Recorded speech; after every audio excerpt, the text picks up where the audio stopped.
Bu yıl Millet Cevherleri seriyası içerisinde ikinci cildini çıkarganıdım.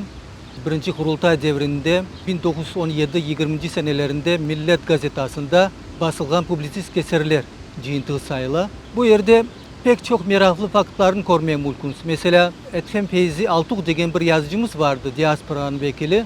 Ne aytaydı? 1918 senesinde Kırım Tatarlar, yaşlar Kezlev'de Altın Ordu degen bir klubunu açkanıdır, sport klubunu açkanıdır. Bu klubda bugünkü gibi tenisler, bokslar ve hatta da yelkenli kayıklar, at koşuları gibi disiplinalar geçiriliydi. Siz gözünüzü getiriniz ki o devirde sport klubunu açmak için pek böyle pırtıraklı bir mesele sayılırdı. Mesela bu müelliflerinden, bu kitapka kirgen müelliflerinden birisi var, Abdullah Odabaş.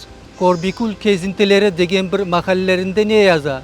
Bir gün Kırım Tatar mektebinin bir ocası, koy ocası, bütün balacıkların, kızçıklarını, oğlançıklarını azbarga çıkarıp, onlarga fizkultura yaptırmaya tırışaydılar. Koy Tatarları, şu aralarında da mollalar da gelip bu az kaldı da ocağını urup koydan yok ettiler, kovdular.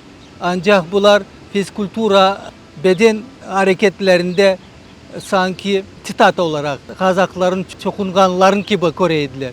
Böylelikle o devir ve bu devir arasında bu kitapta basılgan eserler sanki bir medeni kopur olarak sayılma mümkün.